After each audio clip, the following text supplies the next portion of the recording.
আমার রাসূল পরিবারও চালিয়েছেন। আমার নবীজির বউকে একজন না একাধিক, বলেন একজন না একাধিক, একাধিক বউ।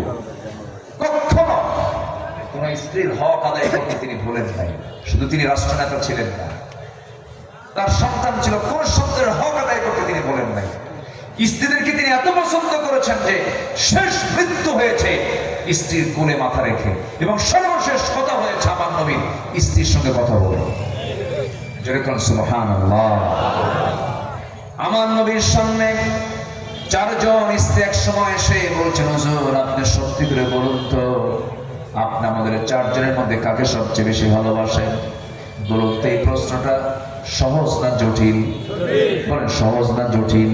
খুব জটিল ব্যাপার। আমার নবীজি দেখেন কি হিকমতটা, কি প্রজ্ঞাটা।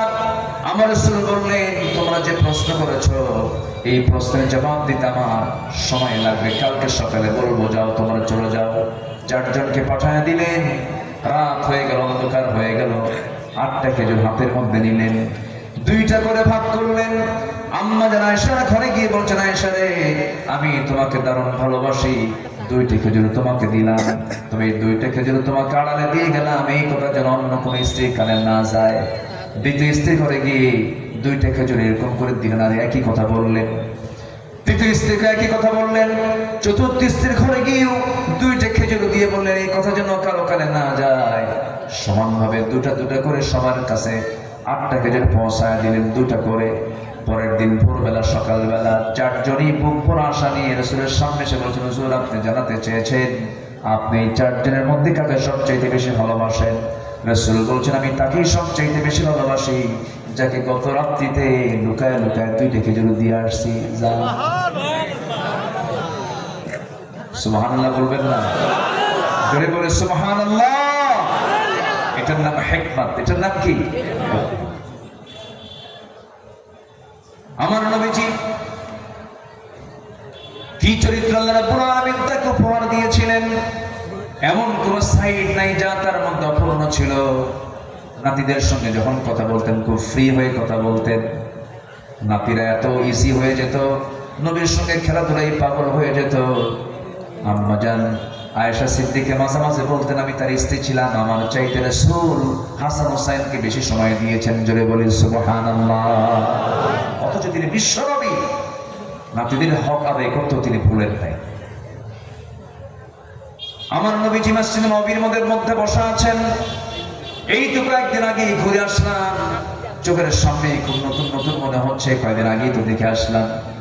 আমার নবীজি 2জন এতিমের কাছ থেকে জায়গা কিনে নিয়েছিলেন, মসজিদে নববী তিনি বানিয়েছিলেন। ওই ছোট্ট মসজিদ এখন এত বড় হয়ে গেছে, 15 লক্ষ মুসলমান এখন একসঙ্গে নামাজ আদায় করতে পারে। আমার নবীজি বসা আছেন, সাহাবায়ে কেরামকে নিয়ে কথা বলছিলেন।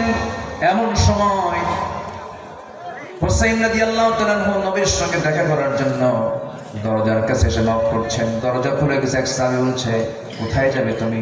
নানার সঙ্গে দেখা করতে যাব।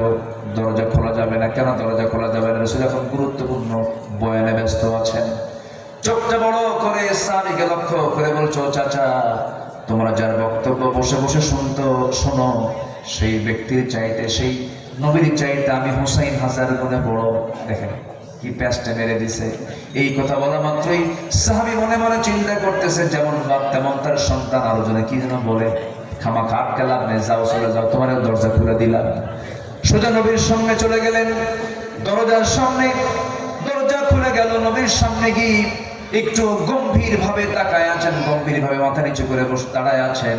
রাসূল বয়ান শেষ করিয়ে বলছেন, নাতি তোমার মন খারাপ কেন? কি হয়েছে? হাসতেছ না কেন? হাসি মুখ নাই কেন? কি হয়েছে তোমার? এবার তিনি বলছেন, না না, আমি তোমার কাছে আসতে চাই, তোমার সাহাবীরা আমাকে আসতে দেয় না। আমার কি দাম নাই নাকি? অবশ্যই তোমার দাম আছে। কেন, কি হয়েছে? না না বলো। আমি তোমার দরবারে আসতে চাই, দরজা লাগায়া দিয়া রাখে। আমার তো সম্মান আছে, আমার তো মর্যাদা আছে। তবে না না, আজকে বেশি সময় তোমাকে দেব না। আমি তোমাকে 3টা প্রশ্ন করব, জবাব শুনবো, আমি এরপরে চলে যাব। কি প্রশ্ন করবে? না না বলো। এবার বলছে, না না, প্রশ্ন যেগুলো করব উত্তরগুলো তোমাকে দিতে হবে, কিন্তু শুধু আমি তুমি শুনবো না, আমি তুমি শুধু বুঝবো না। তোমার সকল সাহাবীকে ডেকে আনো, সবার সামনে আমি প্রশ্নগুলো করব। সবাইকে ডাকলেন। রাসূল বলছেন, না না, কি প্রশ্ন করবে বলো। এবার তিনি বলছেন নানা বলো তো আমার সবচেয়ে প্রিয় বসার জায়গা কোনটা? রাসূল বলেন আমার বুকটা আমার তোর প্রিয় জায়গা, বসার জায়গা। দৌড় মেরে এসে রাসূল বলছেন নানা তুমি শুয়ে পড়ো। শুয়ে পড়লেন, বুকের উপরে বসলেন, লাফ মেরে গিয়ে বলছেন নানা এক নম্বর প্রশ্ন, নানা বলো তো তোমার বাবার নামটা কি? আব্দুল্লাহ। বাড়ি কোথায়? মক্কায়। কোন বংশ? কুরাইশ বংশ। আর কিছু পরিচয় আছে নাকি? না, তেমন কোনো পরিচয় নাই। ও নানা তোমার বাবার পরিচয় শেষ হয়ে গেল, কিন্তু আমার বাবার পরিচয়টা হলো আমার বাবা হচ্ছেন মক্কার বাসিন্দা, কুরাইশ বংশের মানুষ। কিন্তু আল্লাহ যাকে আসাদুল্লাহিল গালিব করে দুনিয়ার সমস্ত সিংহ, সমস্ত কাফেরদের জন্য আল্লাহ পাক যাকে সিংহ করে পাঠিয়েছেন, আসাদুল্লাহিল গালিব আমার বাবা আলী আর তোমার বাবা আব্দুল্লাহ, দুই পাল্লায় দিয়ে দাও। আল্লাহর কসম করে বলি আমার বাবার ওজনটাই বেশি ভারী হয়ে যাবে। যেরকম সুবহানাল্লাহ। এই কথা শোনার সঙ্গে সঙ্গে রাসূল বলছেন নানা আফটার কোশ্চেন, পরের প্রশ্ন কি বলো? এবার বলছে নানা বলো তো তোমার মার নামটা কি? আমিনা। বাড়ি তার কোথায়? মদিনা। এতটুকুই তার পরিচয় শেষ। কিন্তু তুমি কি জানো নানা আমার মার পরিচয়টা কি?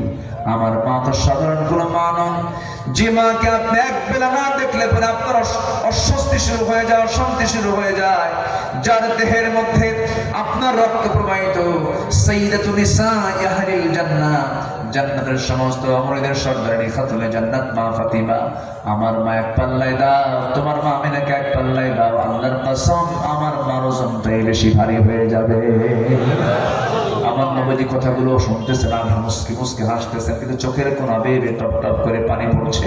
এবার বলছেন নানাজি বলুন তো আপনার নানার নামটা কি? রাসূল বলছেন আমার নানার নাম হলো ওয়াহাব জুহরি, বাড়ি তার কোথায়? মদিনায়। এতটুকুই তার পরিচয় শেষ নানা।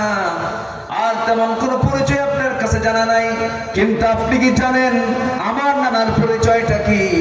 আমার নানার পরিচয় দেওয়ার জন্য পৃথিবীর কোন লেখক লিখে শেষ করতে পারবে না, সাহিত্যিক সাহিত্য রচনা করে শেষ করতে পারবে না।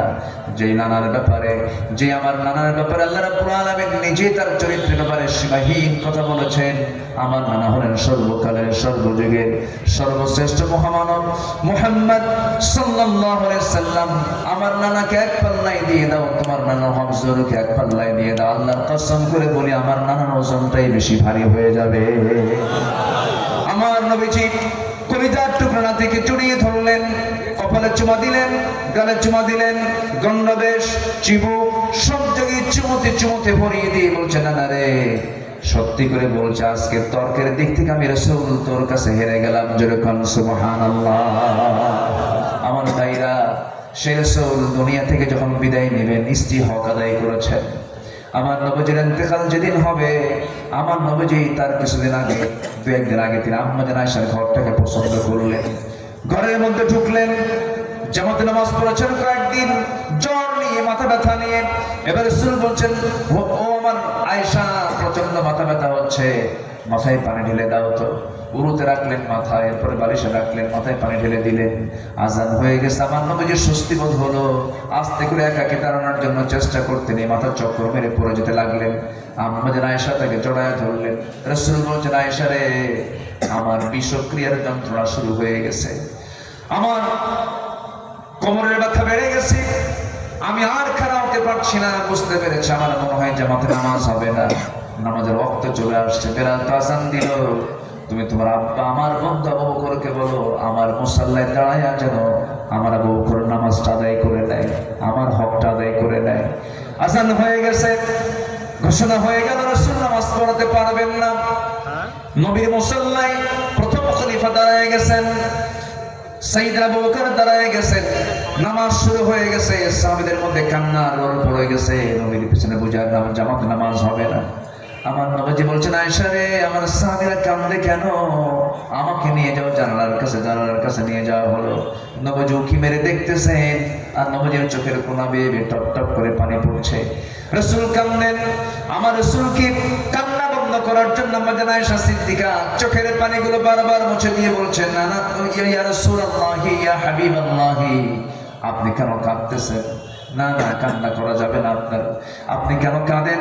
আপনার সাহাবীরা আল্লাহর হক আদায় করতেছে, আপনার তো কান্নার কোনো কারণ নাই। রাসূল বলছেন ও আমার আমার আয়েশা, আমি তো কাঁদি দুঃখের জন্য নয়, আমি তো কাঁদি আমার কষ্টের জন্য নয়, আমি কাঁদতেছি আমার চোখের পানি যে দেখতে পেতেছো, এই চোখের পানিটা আমার চরম আনন্দের চোখের পানি। কারণ এই নামাজ টাইম আজকে কত কষ্ট করে কায়েম হয়েছে, তুমি কি জানো? আমার এই কোমরটা কুজো হয়ে গেছে নামাজ কায়েমের সংগ্রাম করতে গিয়া। খন্দকে কোমর হেরে গেছে, ওহুদে দাঁত হারাইছি, তায়েফে গোটা শরীর আমার রক্ত রঞ্জিত করে দিয়েছে কাফের মুশরিকরা। দেখো এই যে কাটা চান, এই যে কাটা দাগ, এই যে কাটা দাগ, চোখা চোখা পাথর মেরে মেরে আমাকে রক্তাক্ত করে দিয়েছে। নামাজ পড়তে গেছি মক্কা নগরে, কাফের মুশরিকরা পিঠের উপরে সেই উটের পচা নারী বুড়ি চাপায়া দিয়েছে। এত কষ্টের মধ্য দিয়ে সে নামাজ আজকে রাষ্ট্রীয় পর্যায়ে কায়েম হয়েছে। ওরে আয়েশা, আমার এই কান্নাটা চরম আনন্দের কান্না।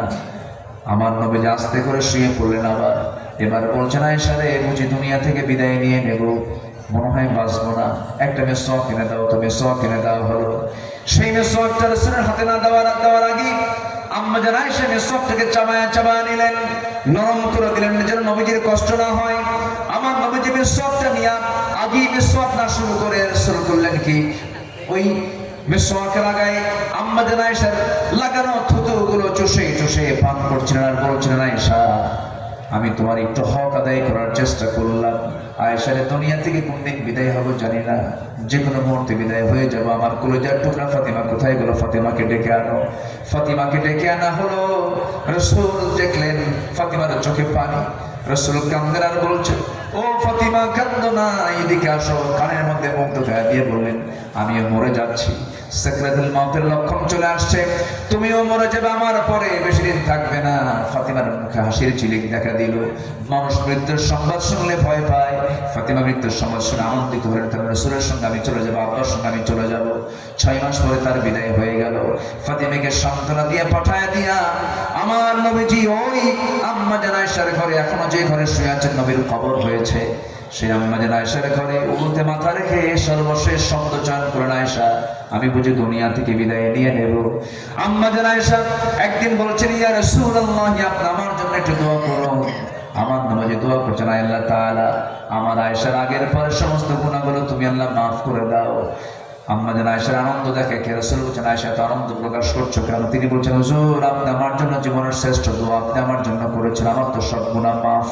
রাসূল বলছেন, আয়েশা, এই দোয়া শুধু তোমার জন্য আমি করলাম না, প্রত্যেকটা দিন সকাল বিকেল এই দোয়াটা আমি আমার উম্মতের জন্য করি। যেরকম সুবহানাল্লাহ। আমার নবীজি মারা যাবেন, দুনিয়া থেকে বিদায় নেবেন, ওই সময় কারো কথা স্মরণ করলেন না, শুধু উম্মতের কথা স্মরণ করলেন আর বললেন, আয়েশা রে, আমি মনে হয় দুনিয়া থেকে বিদায় নিয়ে নেব। ও আমার আয়েশা, আমার উম্মতকে একটা মেসেজ দিবা কি, আমার উম্মতরা যেন কখনো 5 ওয়াক্ত নামাজ যেন কখনো না ছেড়ে দেয়। সবাই কি নামাজ পড়তে রাজি আছেন? সবাই কি নামাজ পড়তে রাজি আছেন? 5 ওয়াক্ত নামাজ পড়বেন কার? একটা হাত তুলে দেখান তো দেখি। চিৎকার মেরে বলি, ইয়া আল্লাহ, ইয়া আল্লাহ, আমাদেরকে 5 ওয়াক্ত সালাত আদায় করা তৌফিক তুমি আল্লাহ দিয়ে দাও। জোরে বলি আমিন, আরো জোরে আমিন, আরো জোরে আমিন। সম্মানিত ভাইয়েরা, তাহলে সফল হওয়ার জন্য আমাকে আপনাকে 9টা কাজ আল্লাহ পাক শিখিয়ে দিয়েছেন। নাম্বার 1 হলো, মনে আছে আপনাদের? বলেন তো কি? ঈমান, আমল। নাম্বার 2 কি বলেন? বলেন বলেন, ভিতরটা সুন্দর করা। নাম্বার 3 হলো জিহ্বাকে সুন্দর করা, সত্যবাদী হওয়া। আল্লাহ পাক সত্যবাদী হওয়ার তৌফিক দান করুন। জোরে বলি আমিন।